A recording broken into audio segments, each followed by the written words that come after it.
إن الحمد لله نحمده ونستعينه ونستغفره ونعوذ بالله من شرور أنفسنا ومن سيئات أعمالنا من يهدي الله فلا مضل له ومن يضلل فلا هادي له أما بعد. Regarding the causes for the decrease of Iman and the factors that weaken it, there are many and of different sorts. However, in general, there are two categories and a number of factors reside under each category. As for the first category, it is made up of internal causes or inherent factors which bear effect upon the Iman by decreasing it. These are many factors. The first is ignorance. This is the one of the most significant causes for the decrease of Iman, because ignorance lies at the root of all evil. The primary reason for love of oppression, transgression, embarking upon obscene acts, and committing unlawful deeds is ignorance and the corruption of knowledge. Hence, ignorance and corruption of knowledge form the main and primary reason for the corruption of actions and the weakness of Iman. We ask Allah to aid our hearts with knowledge and Iman, and that He protects us from the ignorance and transgression. Committing disobedience and embarking upon sinful deeds. Performing the forbidden and disliked deeds that Allah has not enjoined decreases Iman. However, sins vary greatly with respect to their rank, the evil that they attain, and the intensity of their harm. This is as Ibn al-Qayyim has mentioned. Without doubt, kufr, fusuq, and disobedience are of levels just as Iman and righteous actions are of levels. Many other texts also show the varying levels of sins and that they are classified into major and minor ones. From another perspective, these sins can be classified into four categories: Malikiyya, Shaytaniyya, Sabi'iyya, and Bahimiyya.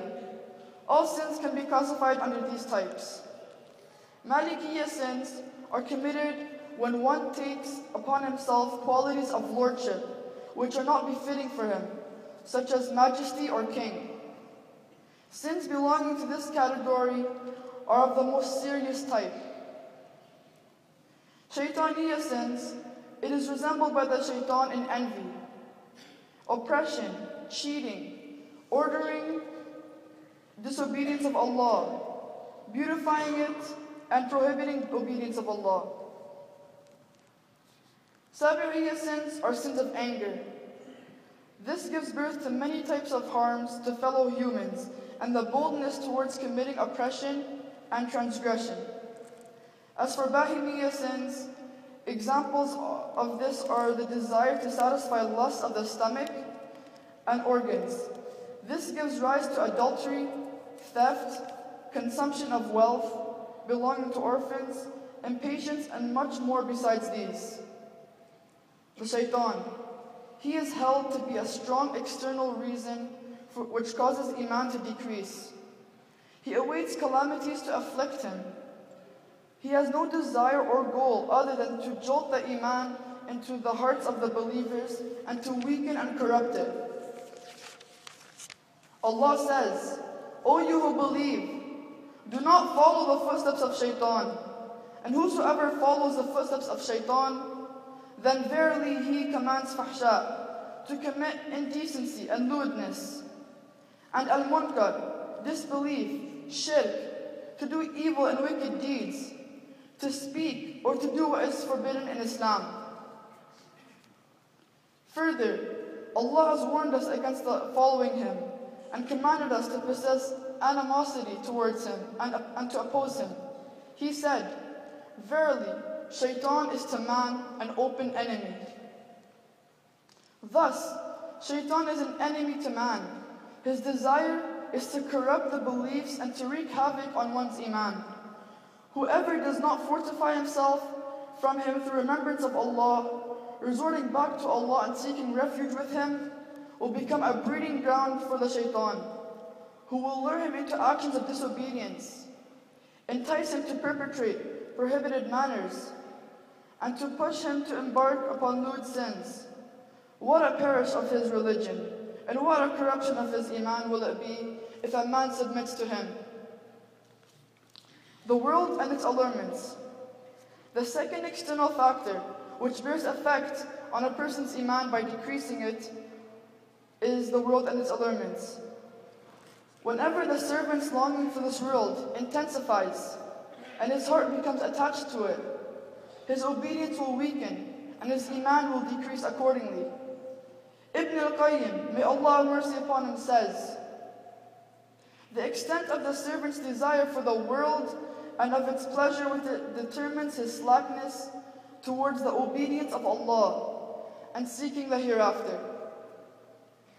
Allah is the one who beseeches us to aid us with Emaan and to protect us from the trials and the temptations, the apparent and the hidden.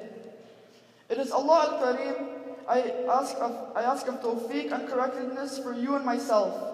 All praises for Allah, the Lord of the worlds. And may He exalt, send peace and blessings, and favor His servant and messenger, our Prophet Muhammad, his family, and all of his companions. Allahumma ati nufusana taqwaha, wa zakkiha anta khayran min zakkaha, anta waliyuha wa mawlaha ya Rabbil Alameen. ربنا آتنا في الدنيا حسنة وفي الآخرة حسنة وقنا عذاب النار.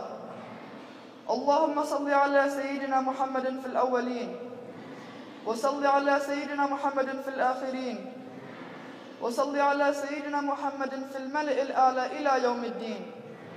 آمين آمين. قوموا إلى صلاتكم يرحمكم الله.